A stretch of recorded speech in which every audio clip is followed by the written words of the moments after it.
Hello बच्चों, आज की क्लास में हम डिस्कस कर रहे हैं हमारी क्लास 10th की मैथमेटिक्स यानी गणित की वर्कशीट 75। डेट इज़ 20 जनवरी 2021। और लास्ट वीडियो में जो हमने सीखा था, हम जो देख रहे थे कि क्वेश्चन पेपर्स, जो हमारा नया क्वेश्चन पेपर है मैथ्स का, उसका न्यू पैटर्न, तो उसको कैसे अटेम्प्ट करना है, उसी को कंटिन्यू करते हुए हम आज आगे डिस्कस करेंगे। तो स्टार्ट करते हैं पार्ट बी से। पार्ट ए तो हम ऑलरेडी डिस्कस कर चुके हैं। अब पार्ट बी जो है उसमें हमारे टोटल जो क्वेश्चंस हैं वो हैं 6, यानी 6 हमारे कुल प्रश्न हैं जो हैं 2 नंबर के। तो टोटल वेटेज कितनी हो गई, यहाँ पर आ गया 12 नंबर का हमारा ये हो गए क्वेश्चंस।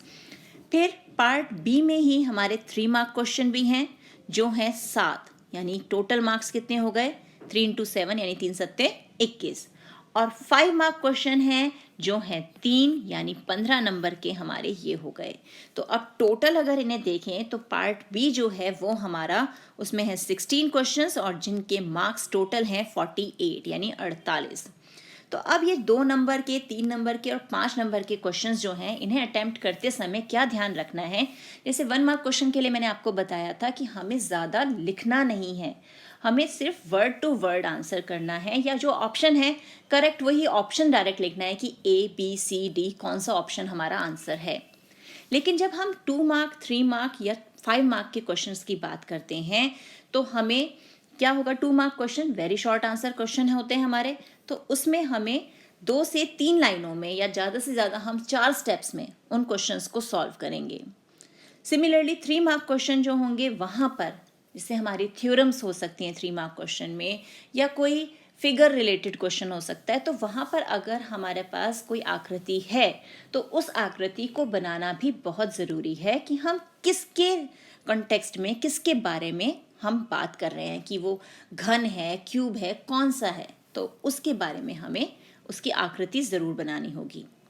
अब 5 मार्क क्वेश्चन है तो 5 मार्क क्वेश्चन तो बिल्कुल हमें स्टेप वाइज सॉल्व करना है, और इस क्वेश्चन को काफ़ी डिटेल में लिखना है कि हमारा गिवन यानी हमें क्या दिया हुआ है, या टू प्रूव या टू फाइंड आउट, हमें सिद्ध क्या करना है या हमें क्या ज्ञात करना है, और फिर उसका पूरा हल विद फॉर्मूला कि हम कौन से सूत्र का प्रयोग कर रहे हैं, ये सारी चीज़ें उसमें स्पेसिफाई होनी चाहिए।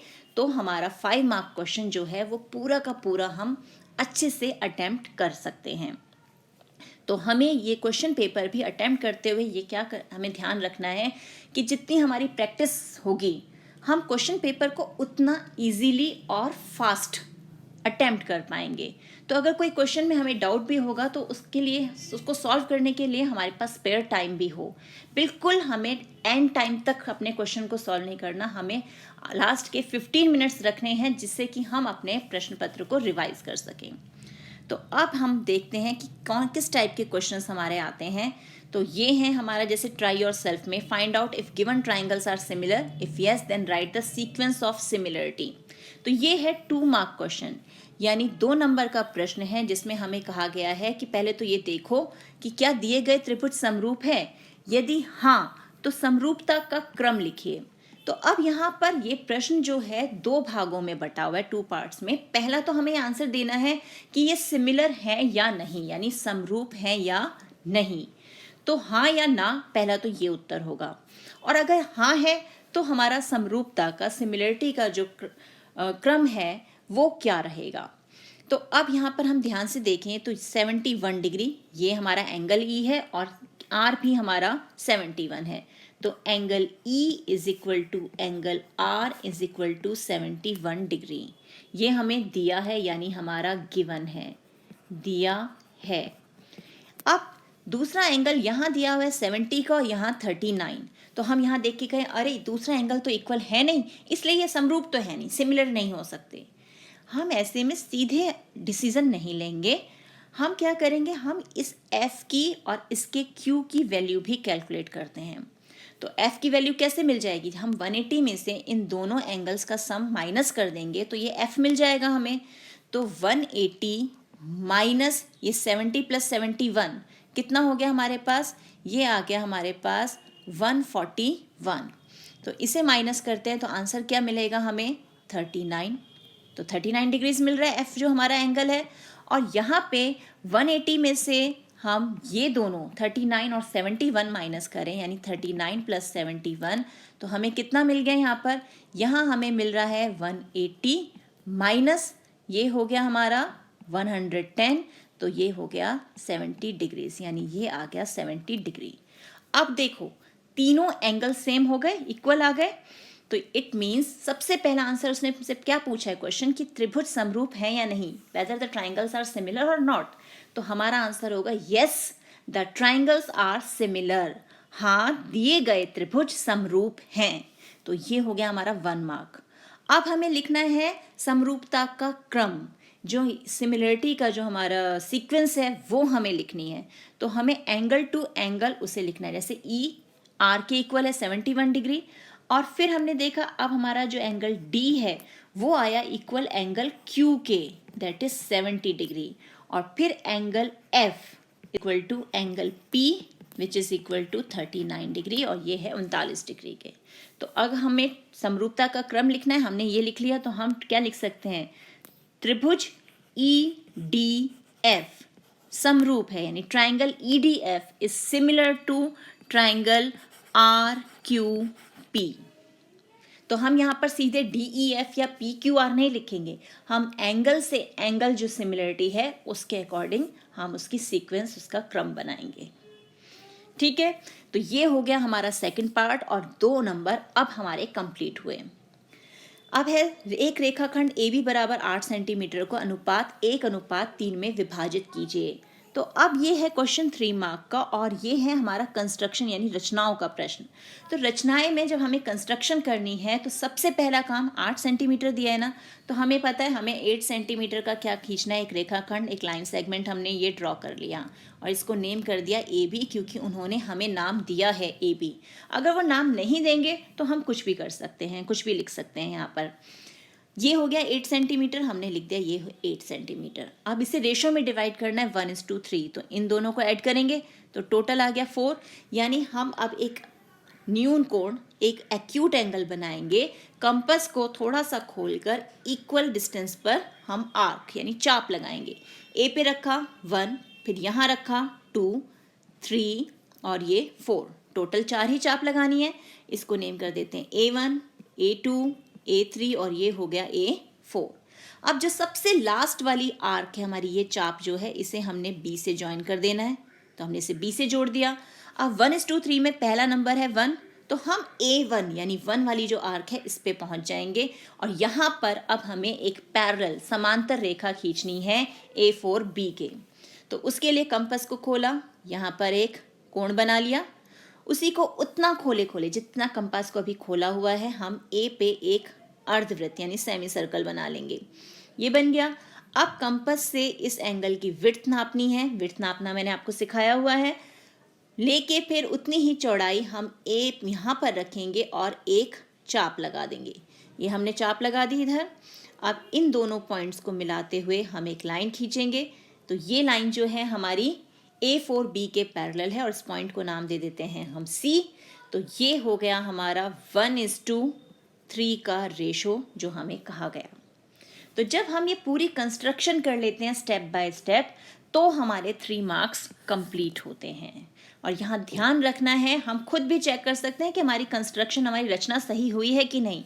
अगर ये लाइन जो हमने समांतर रेखा खींची है ये हमारी A4B के समांतर नहीं आ रही, पैरेलल नहीं आ रही, यानी हमारा कंपास कहीं हिल गया, कंस्ट्रक्शन गलत हो रही है, तो हम वहाँ पे भी उसे रेक्टिफाई कर सकते हैं।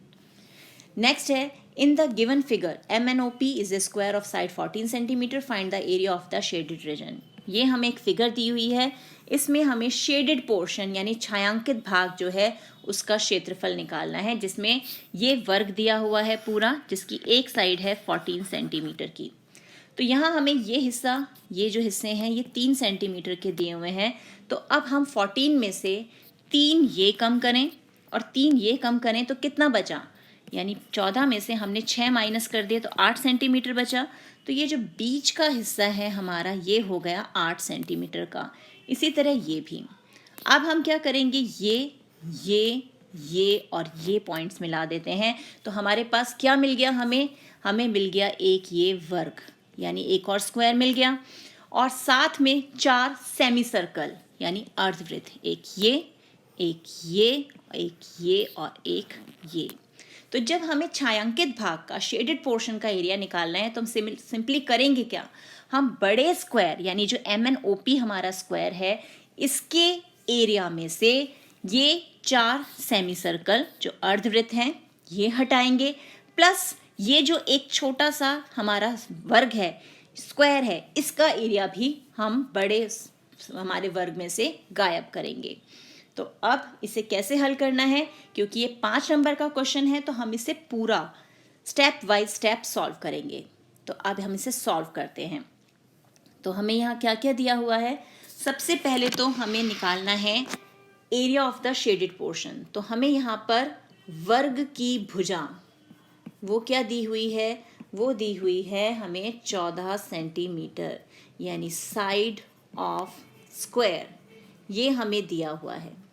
तो एरिया ऑफ शेडेड पोर्शन, तो जो हमारा छायांकित भाग का क्षेत्रफल है, छायांकित भाग का क्षेत्रफल वो क्या हो जाएगा, सबसे पहले हम लेंगे एरिया ऑफ MNOP, ये जो वर्ग है इसका क्षेत्रफल, माइनस हमारे 4 छोटे सेमी सर्कल यानी अर्धवृत्त, यानी 4 इंटू, ये सारा हम ब्रैकेट में ले लेते हैं, 4 इंटू हमारे एरिया ऑफ सेमी सर्कल या जिसे हम कहते हैं अर्धवृत्त, अर्धवृत्त का क्षेत्रफल, प्लस उसमें एक वर्ग भी है छोटा सा, यानी हमारा छोटा वर्ग का क्षेत्रफल, उसे हम लिख लेते हैं, उसके क्षेत्रफल का फॉर्मूला साइड स्क्वायर। तो एरिया ऑफ MNOP उसकी एक साइड 14 सेंटीमीटर की है यानी 14 का स्क्वायर, माइनस 4 गुणा एरिया ऑफ सेमी सर्कल, वो क्या होगा, सर्कल के एरिया का हाफ यानी 1/2 into pi r square, plus side, side क्या है हमारी, साइड है 4 यानी 4 स्क्वायर। तो ये हमें सॉल्व करना है, तो ये आ गया 196, इसको सिंप्लीफाई किया, ये आया 2 यानी 2 इंटू पाई की वैल्यू डाल दी, आर हमारा 4 का भी हाफ यानी 2 स्क्वायर प्लस 16, और जब हम इसे हल करेंगे तो ये आ गया 154 यानी 154.88 सेंटीमीटर स्क्वायर। तो ये हमारा शेडेड पोर्शन का एरिया निकला है जो हमें यहाँ दिया हुआ है। 14 सेंटीमीटर तो पूरी लेंथ थी, उसमें से हमने 3 सेंटीमीटर और 3 सेंटीमीटर माइनस किया तो 8 सेंटीमीटर, 8 सेंटीमीटर को भी हमने हाफ हाफ डिवाइड किया तो 4 सेंटीमीटर का तो हमारा ये वर्ग आ गया, और उसमें 2 सेंटीमीटर यानी हाफ में हमारा सेमी सर्कल का रेडियस हो गया।